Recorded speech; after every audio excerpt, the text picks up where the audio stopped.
and welcome guests. John Kageche is supposed to present speech project number 3. And the objectives of the speech project are as follows.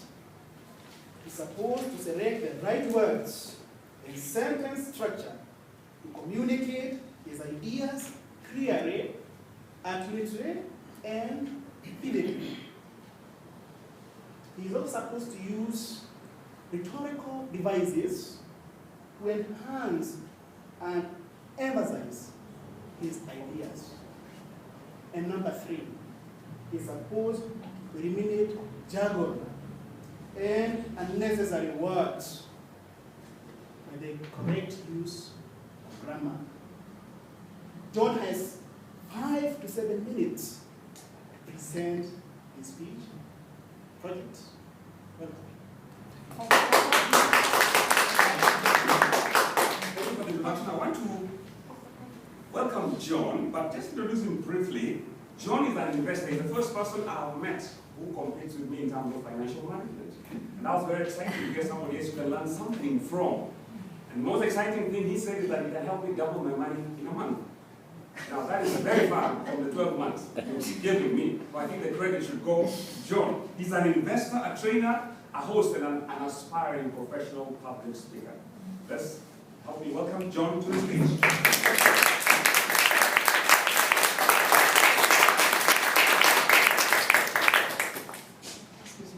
John's speech project is titled Kidnap.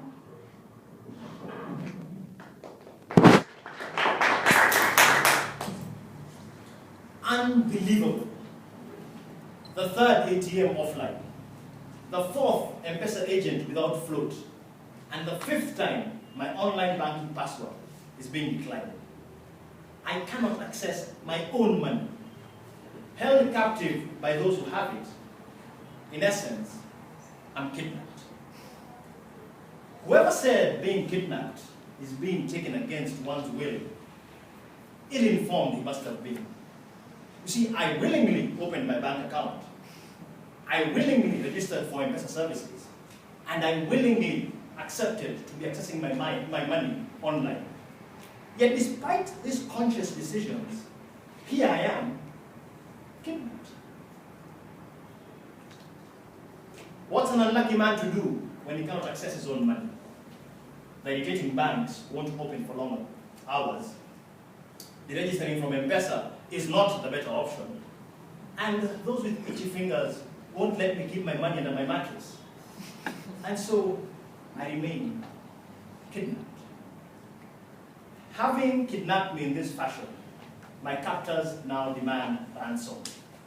What else would you call being forced to queue at an ATM, waiting for you to get back online just to access your money? It is paying ransom when you are forced to remember 9 characters which have an asterisk, an exclamation mark, a sigma, pi, uppercase, lowercase in the name of a password. It is paying ransom when your debit card is declined at the supermarket, yet you have funds in the account. I pay the ransom with a smile on my face. After all, switching banks is of no value. Their ATM will be down at one point or the other. Switching networks is not the better option. Wherever I look, I see only green agents. And switching my online banking password would only force me to remember another impossible password. And therefore, I remain kidnapped.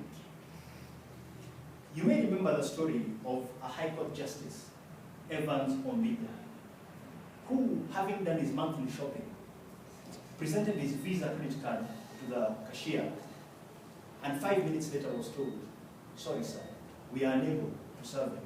Your bank has declined your card." "Run it again," he demanded. "Sorry sir, you ran it 3 times. Your bank has declined. You will have to return your shopping back where you got it from."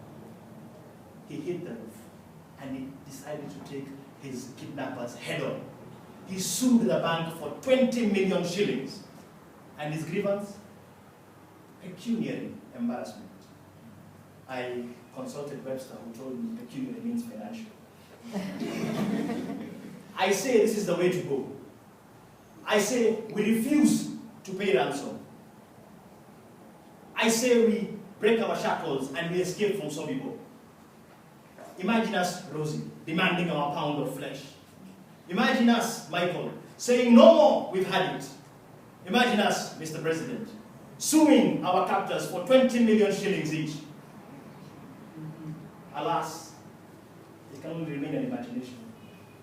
You see, the kidnappers protect themselves with layer upon layer of terms and conditions, which, I hasten to remind you, you agreed to sign to.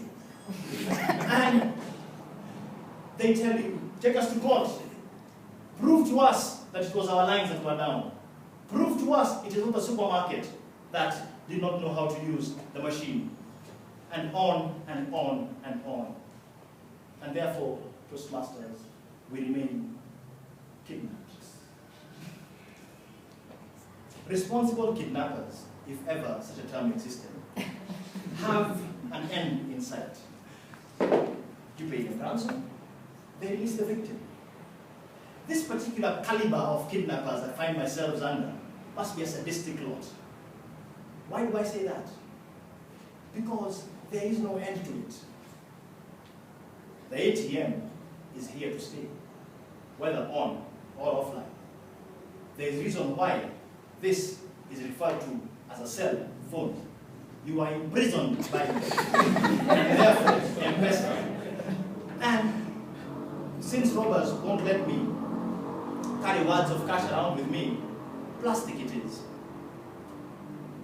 With no recourse and left to my own devices, I find that I am forced to look for the silver lining in this dark cloud that refuses to go away.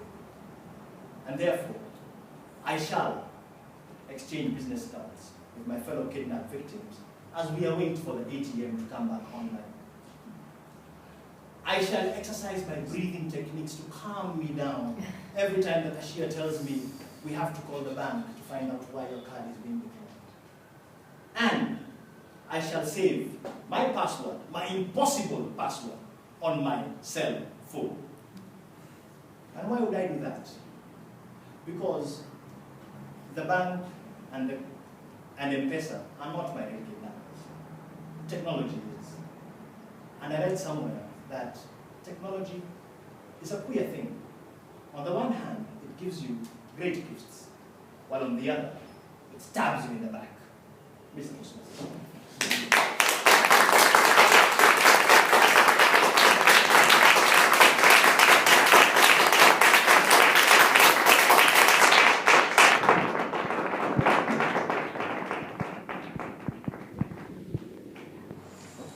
Anthony, unfortunately, is not here to deliver his speech.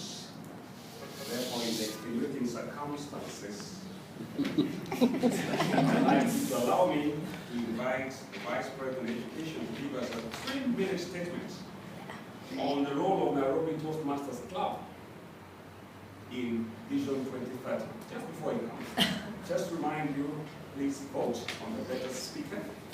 Hope you'll have the ballot. Make a quick ballot. So I will welcome our Vice President of Education to come and give us a statement.